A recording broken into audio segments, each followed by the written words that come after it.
Cult leaders, driven to manipulate, fueled by egomania. All of them charismatic. Sometimes he exuded all this love from his face. Charming, but murderous. And he looked at me with shark eyes, just devoid of life. How do they control the minds of others? And who is most evil? A scale exists to measure the darkest corners of human behavior. From impulse killings to madness-fueled violence. Calculated acts of cruelty, torture, and brutality. Forensics now reveals those among us who are most evil.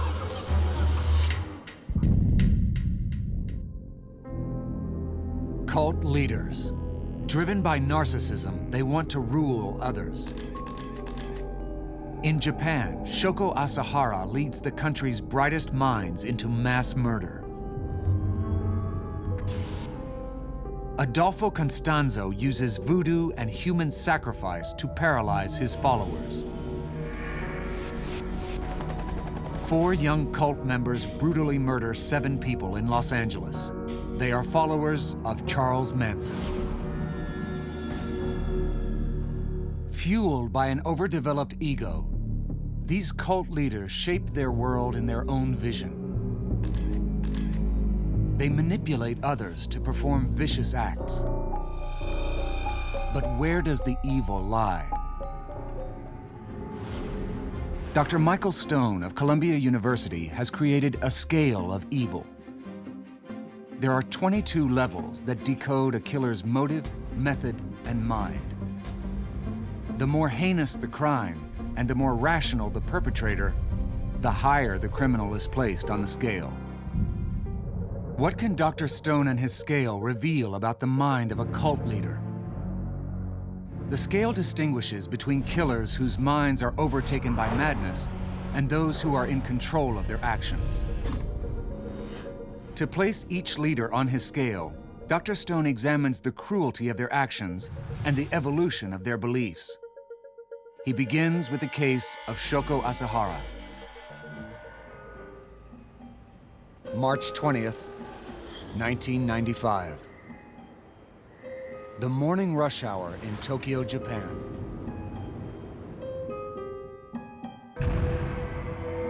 Lethal sarin gas is released into the train system. 12 die. 5,000 are injured. The perpetrators are not common criminals. They are doctors, lawyers, scientists. All are members of the doomsday cult Aum Shinrikyo, a twisted faith preaching Armageddon.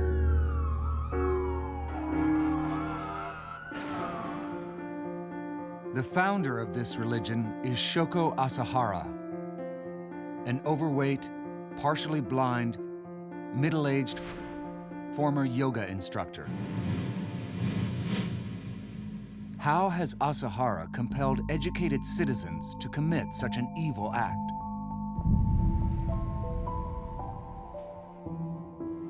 To inflict violence on such a massive scale, one must have a delusional view of the world and of his place in it. The leader of a group that carries out this violence must clearly be a master of manipulation and must be bankrupt of remorse. Mercifully, it is rare for one individual to possess both of these traits. Asahara is born with the name Chizuo Matsumoto. He is the son of a poor craftsman. He loses most of his eyesight to infantile glaucoma, and his family sends him away to a school for the blind. He develops bully behavior, using what sight he has to intimidate his more severely disabled classmates. He becomes someone both to fear and follow. He reads science fiction and claims he will one day rule a robot kingdom. After graduating, Matsumoto applies to a prestigious Tokyo university, but is rejected. He becomes a New Age practitioner, performing acupuncture, massage, and teaching yoga. Matsumoto discovers the writings of Nostradamus, the 16th century astrologer who foretold the end of the world. Matsumoto becomes obsessed with the idea of Armageddon. He has delusions while meditating. He claims to have been charged to be a god of light and to create an army to bring about Armageddon. He believes that he will survive the apocalypse and emerge as ruler of the world. In 1987, he changes his name to Shoko Asahara. He creates a religion called Aum Shinrikyo, or Supreme Truth, and registers himself as the leader.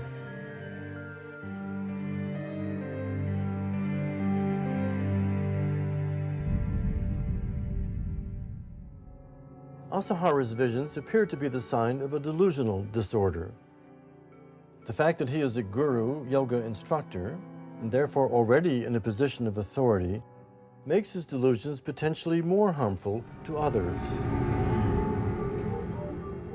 Asahara lures in new followers with propaganda videos claiming he is godlike. He targets intelligent but lost souls, scientists and engineers who seek meaning in their lives.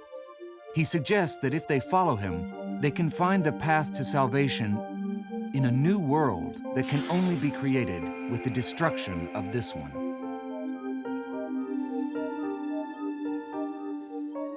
By 1990, Asahara has 5,000 followers. He orders the scientists to develop a wired helmet that new students wear to align their brainwaves with his, in order to better understand his thoughts.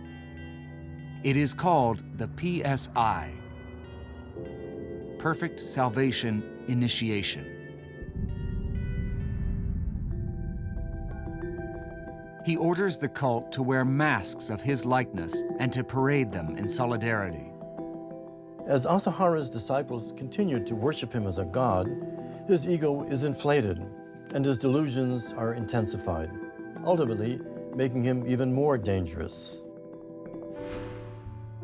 But Asahara's ultimate goal is the creation of a new world through Armageddon. His scientists shift their focus to weapons of mass destruction. They set up a sarin plant. The doomsday cult is readying itself for a massive attack.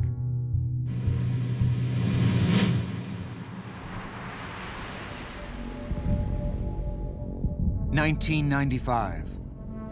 Asahara orders the release of deadly poison into the Tokyo subway, killing 12 and wounding over 5,000. Asahara is disappointed with the low death toll. He and his inner circle are arrested and charged with multiple counts of murder. Self-centered and psychopathic, Asahara revealed his general contempt for humanity by scheming to commit murders that would spark an apocalyptic war. By murdering and injuring more than 5,000 people, there was an extremely high level of evil in Asahara. His delusions, however, qualify as a form of mental illness. For that reason, I cannot place him at the highest level of my scale. Therefore, I place him at level 16, psychopaths committing multiple vicious acts with one or two extraordinarily vicious acts.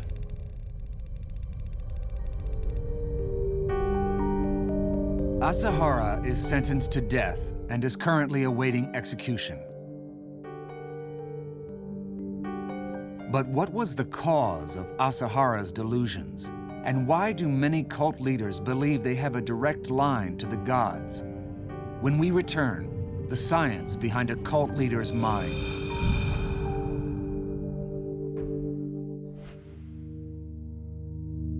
Many cult leaders believe they have spoken with God and have been given divine wisdom that provides them with a rare understanding of the world. Shoko Asahara experienced such delusions. He claims to have heard a deity charge him with orders to carry out Armageddon. Laurentian University neuroanatomist Michael Persinger believes he has found an explanation for this phenomenon.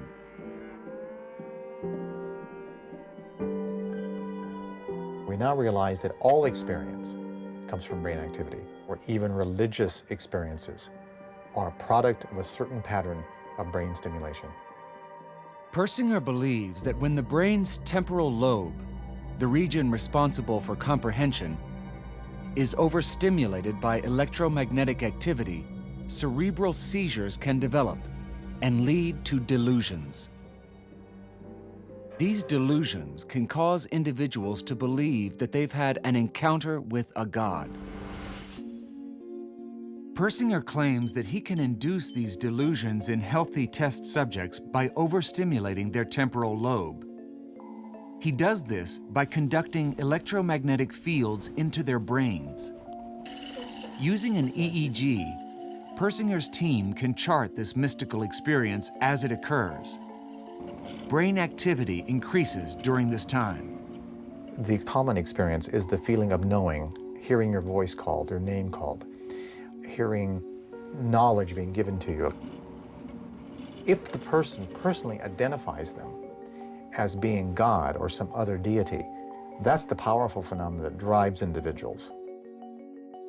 Persinger believes that cult leaders who hear voices suffer from temporal lobe epilepsy, a condition that naturally overstimulates the brain with electromagnetic activity and causes seizures that lead to delusions in much the same way he does with his test subjects.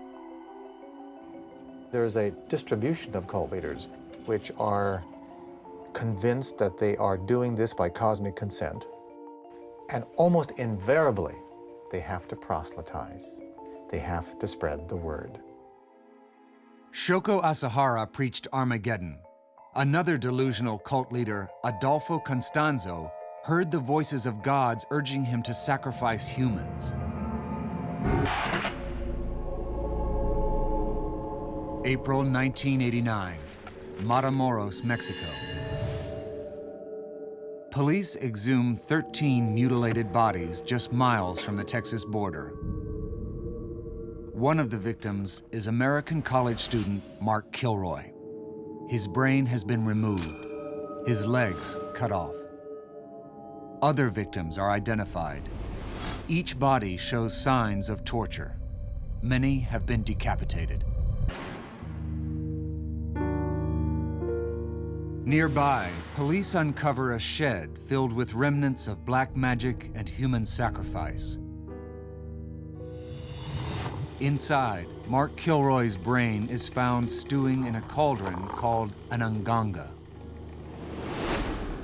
The owner of the shed is cult leader Adolfo Constanzo, a voodoo-worshipping drug lord who practices human sacrifice. His cult members believe he is a god with supernatural powers. They follow him into the world of cold-blooded murder.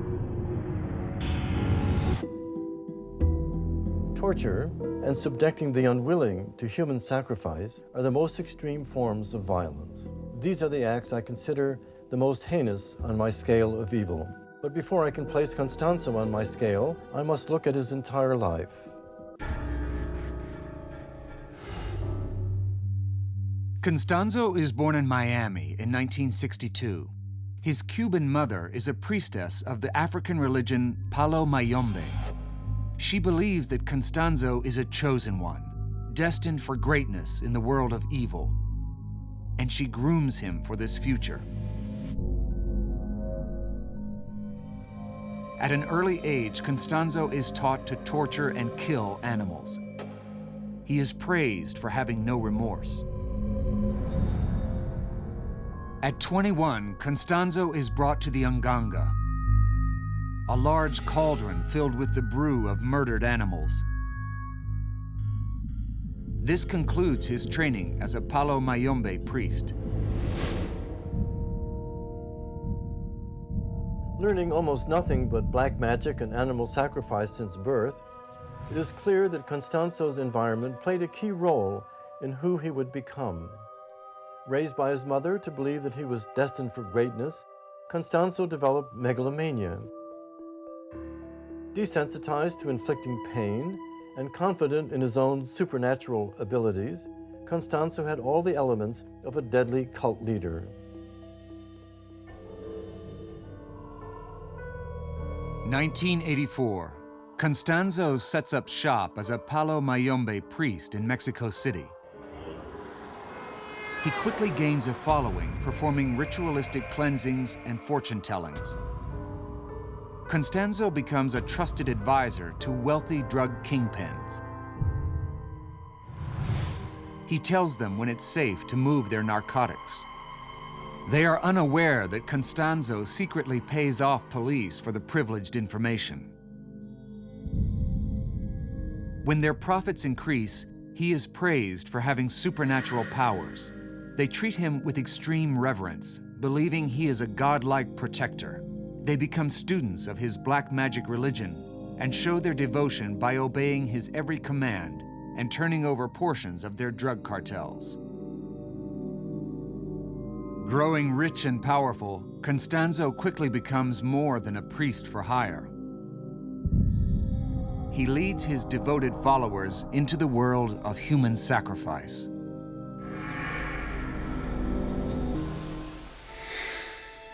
In 1988, Constanzo moves his worshippers to a remote ranch near the Texas border. He builds a temple in a small shed and orders his followers to bring him victims for human sacrifice rituals.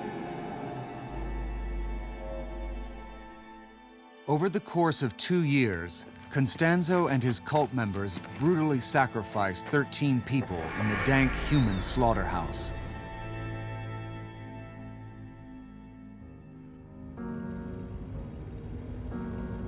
They target the poor and the criminal. These victims go largely unnoticed. But when they snatch Mark Kilroy, an American college student, everything changes. The media picks up on Kilroy's disappearance. When police find his body on Constanzo's ranch, they uncover details of his vicious cult. The FBI joined in the search today for leaders of a drug-smuggling cult that slaughtered at least 13 people in a Mexican border town. Police corner Constanzo in Mexico City. A member of the cult shoots him dead.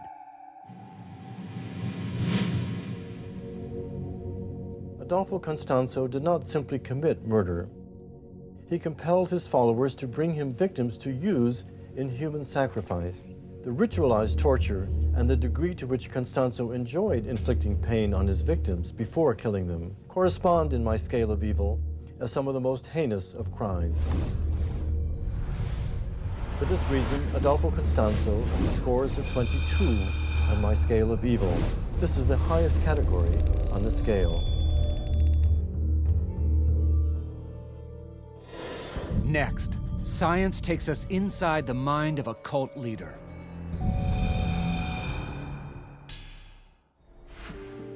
Like Adolfo Constanzo, all cult leaders reveal their highly inflated egos, drawing in followers who will worship them as gods. Could this narcissism be linked to their violence? Narcissists are fine as long as you praise them or treat them nicely, but as soon as you insult them or criticize them in any way, they become very defensive and very aggressive. Dr. Brad Bushman, a senior research professor at the University of Michigan, theorizes that when a narcissist's ego is damaged, he is more prone to violence. The sense of entitlement can be dangerous when you think you're better than other people. To test his theory, Bushman conducts an experiment to find out what extremes narcissists will go to when they are insulted. Bushman looks for participants with the biggest egos using a series of multiple-choice questions. Participants are forced to choose between one of two responses. For example, if I ruled the world, it would be a better place, versus the thought of ruling the world frightens the hell out of me. Once Bushman identifies the narcissists, Just want to come in and have a seat over here. he asks them to write an essay. They are told that their essays will be graded by a partner they cannot see.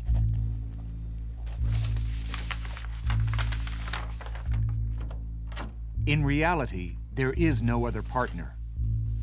Their essays will be given a grade completely at random.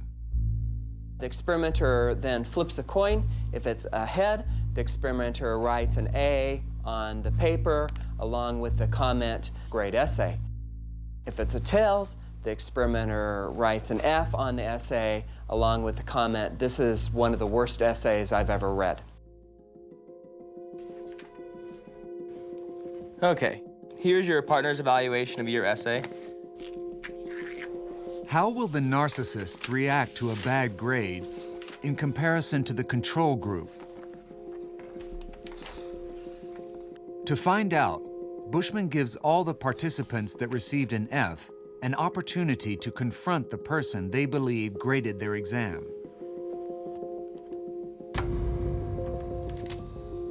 You can't give people guns or knives or even boxing gloves. So in our studies, what we do is they have a chance to blast their partner with loud noise through a pair of headphones.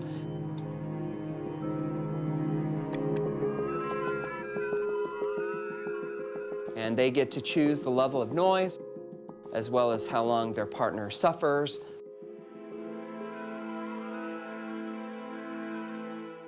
Narcissists consistently select excessively high noise levels, while the control group does not. We'll look at the whole range of scores. The results of our study show that when narcissists get a good grade, they're not very aggressive, but when they get a bad grade, they set louder and longer noise blasts. Narcissistic people believe they're more deserving, they're entitled to special treatment. When they suffer a blow to their ego, when they're criticized or humiliated, they become very defensive, become very angry, and are likely to lash out and behave aggressively to others. The link between narcissism and aggression can be further explored looking at the most infamous cult leader. Los Angeles, California, August 1969. Over the course of a weekend, police discover 7 bodies at 2 different crime scenes. Stabbed, shot, messages cut into their flesh and scrawled on walls in blood. They are wealthy, society elites, including Hollywood actress Sharon Tate, who was 8 months pregnant with husband Roman Polanski's child. 3 months after the gruesome killings, investigators link the murders to a few young hippies living on an old movie set ranch on the edge of town. One admits in custody that the idea came from a man they follow as their leader, a self-proclaimed messiah named Charles Manson. Police are in disbelief. How could this scrawny, 5'2" criminal have the power to turn young people into savage killers?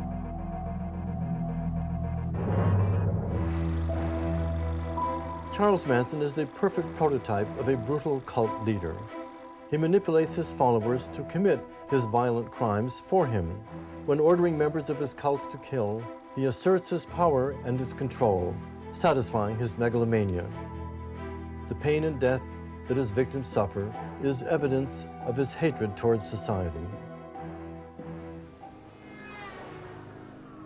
How does Charles Manson manipulate his cult members?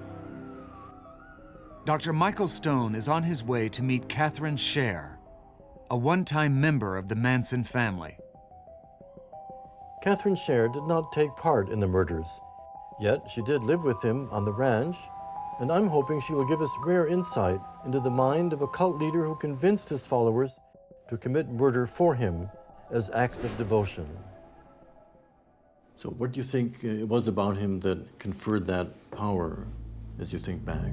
You know, sometimes he exuded all this love from his face. When he's smiling and his eyes are shining, he looks very benevolent. Everybody was drawn to him. None of us thought he was crazy. He was just fascinating. He was just totally confident. One-on-one with you, he would be very caring, would work on your inadequacies, your needs, you know, help you take away your fears.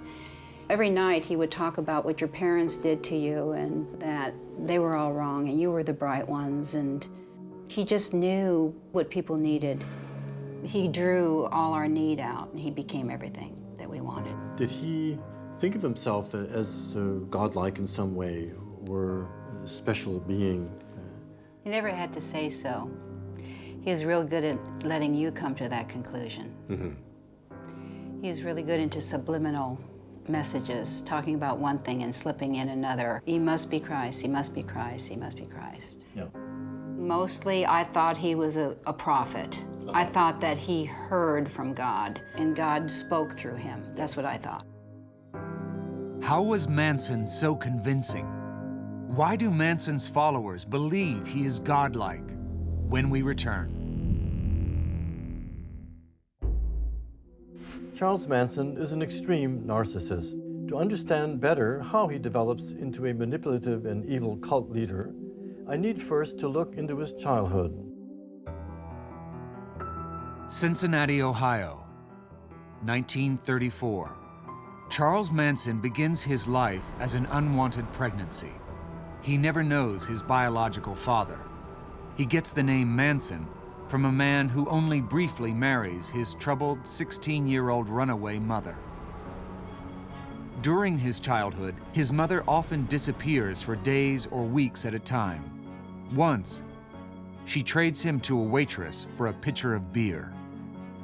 His uncle tracks him down days later. At 12 years old, he is sent to his first of many reform schools. He is noticeably small and compensates by bullying others. At 13, he escapes reform school. His mother promptly returns him to the institution. This is a defining moment of abandonment for the young Manson. He is a non-entity, discarded by both family and society. Manson continues escaping from reform schools and begins committing increasingly violent crimes: car theft, armed robbery, sodomy.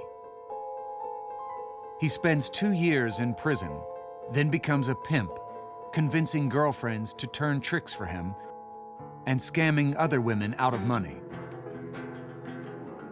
At 25, he breaks parole and is sentenced to another 10 years in prison. Having spent most of his life locked up, Manson feels rejected by the world. He schemes to retaliate by creating his own society, where he is loved as a leader. Released from jail at 32, Manson finds he can easily mix with the San Francisco hippie scene. He attracts naive young women looking to rebel. He chooses only those who seem vulnerable. He feeds them LSD and asks them to give up all thoughts, to follow him into a greater life. They mimic his actions to prove their loyalty. One such follower is Catherine Scher. Dr. Stone speaks with her about the experience. You know, I just wanted to be loved so badly that I just became whatever any man that would pay some attention to me wanted me to be. Scher meets Manson in the summer of 1968, when she is a 25-year-old hippie living in Los Angeles. Charlie came up in a car and said, "Hey, let's all go swimming." And he looked me straight in the eyes and pierced my eyes and said, "This is your dream, girl. start living it. And I was fascinated. I was definitely fascinated. In 1968, a group of men and women follow Manson to live on an abandoned movie set outside Los Angeles. Catherine Scher is one of them.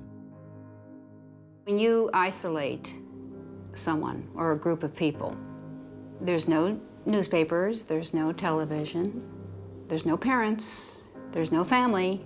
You have to, burn all bridges.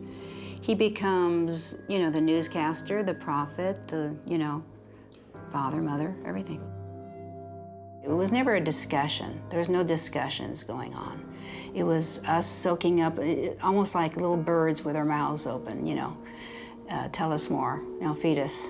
He'd talk about what's going to happen in the future and things that are going to happen and prophetic things. Each night, Manson preaches Armageddon, telling followers they must be loyal to him or they will not survive. They believe he can save them from the apocalypse. He was not teaching that we're going to go and kill people. He was teaching survival. It's a blueprint for every cult that's ever been. Your leader is the only one that has the in with God and knows what's going to go on, and if you don't follow, then you're not going to survive it. But in August of 1969, Manson's thoughts turned deadly. He was just stealing everyone's soul. When we return. How does Charles Manson manipulate his followers? Dr. Stone interviews Catherine Scher, a former Manson family cult member. But was there a period of time when your tendency to think was expunged? He would, first of all, put you down in front of everybody for thinking. He'd say, thinking is stinking. But he was just stealing everyone's soul to the point where they couldn't even form a thought.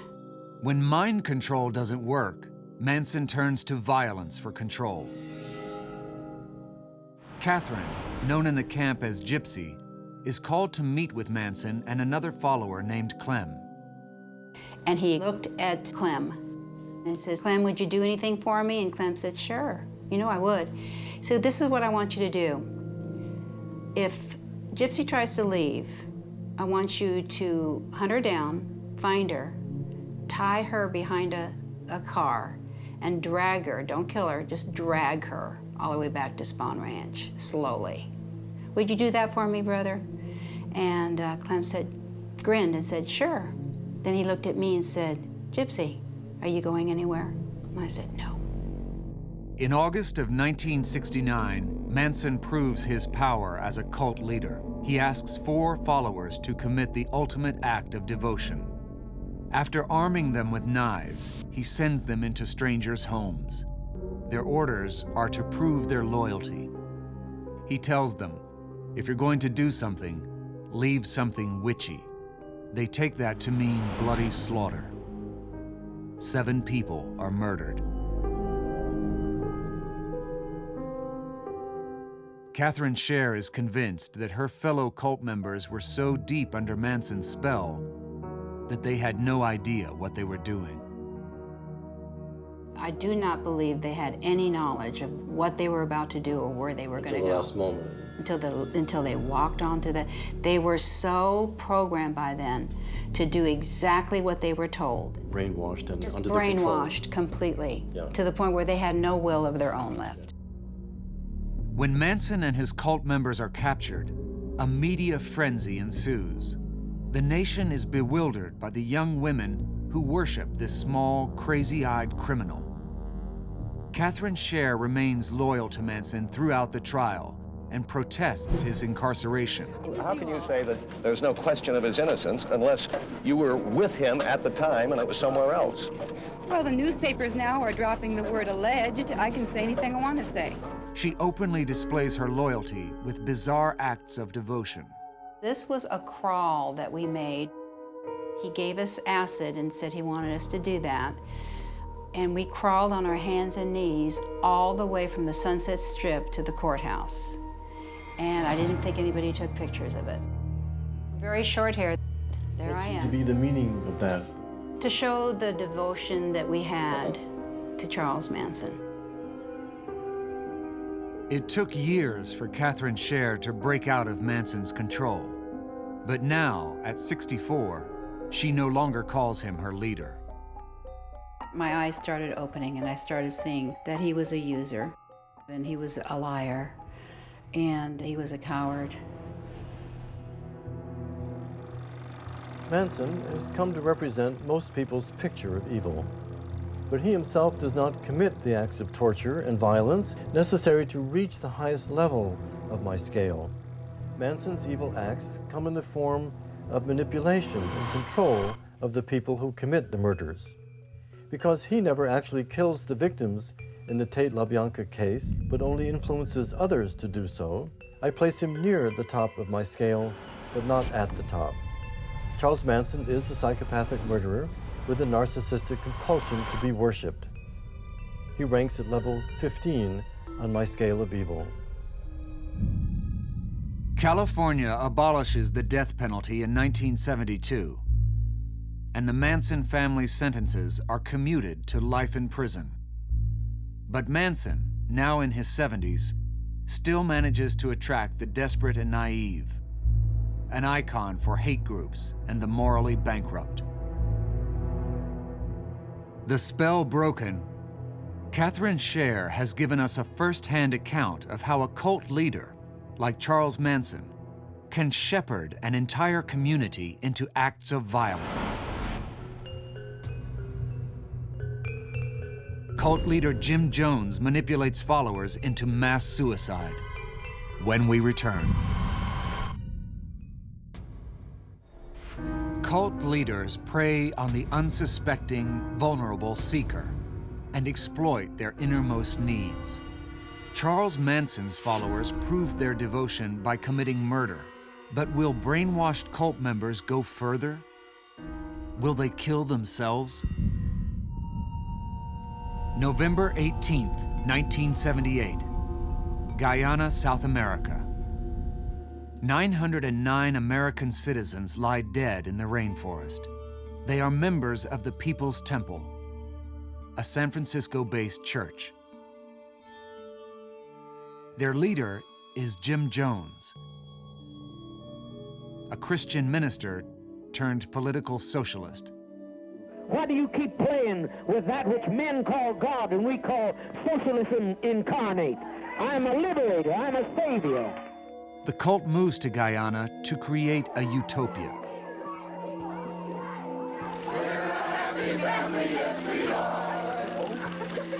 But when several members of the People's Temple try returning to the States, Jones wants everyone dead.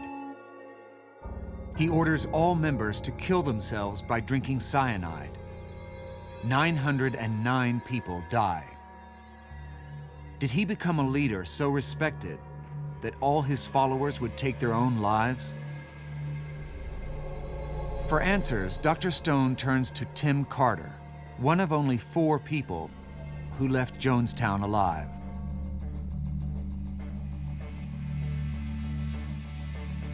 You're a rare survivor of what started out as a utopia that ended up a dystopia.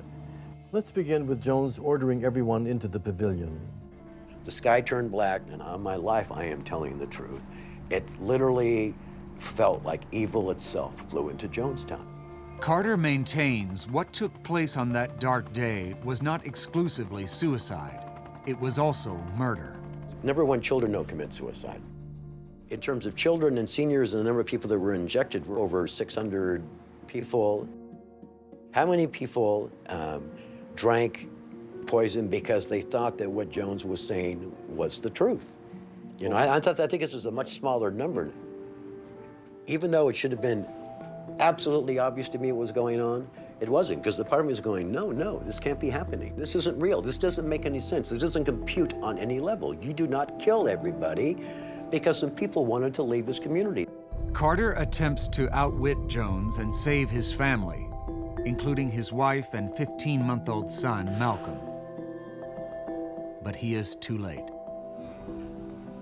So I go back up to the pavilion, and I turn to my right, and Malcolm was having poison squirted into his mouth.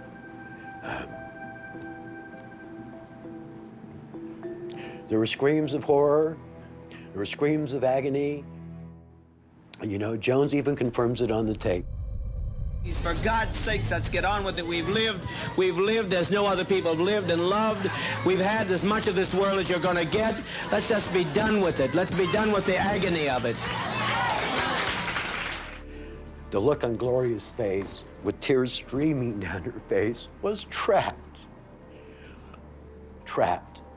And no way out. And I felt rage towards her. Why aren't you doing anything? I felt complete guilt. Carter's wife dies in his arms, holding their dead child. He now looks back, wishing he had seen it all coming. I can look back now on things that were clearly red flags. Not even yellow flags, but red flags.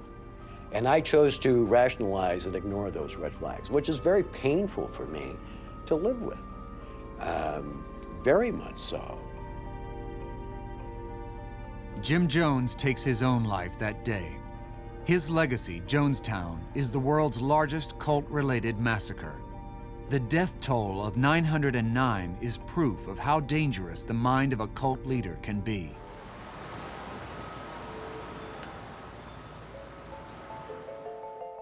Carter's testimony about murder as being the cause of death at Jonestown greatly affects how I place Jim Jones on my scale of evil. Previously, when believing that all the deaths at Jonestown were a result of suicide, even if it was compelled by Jones, I placed him at a level 12. But if Jones and his executioners systematically murdered hundreds in a premeditated slaughter, as Tim Carter has revealed, then I must reevaluate. I place those executioners that injected people with cyanide against their will at a level 15. But I put Jim Jones higher on the scale.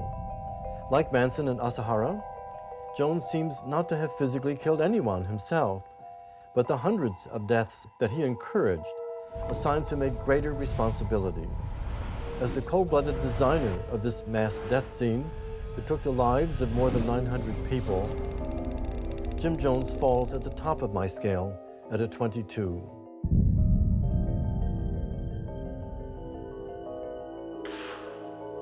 Deadly, ruthless. Cult leaders tear apart the lives of their loyal followers and the victims they target. Dr. Michael Stone has given us insight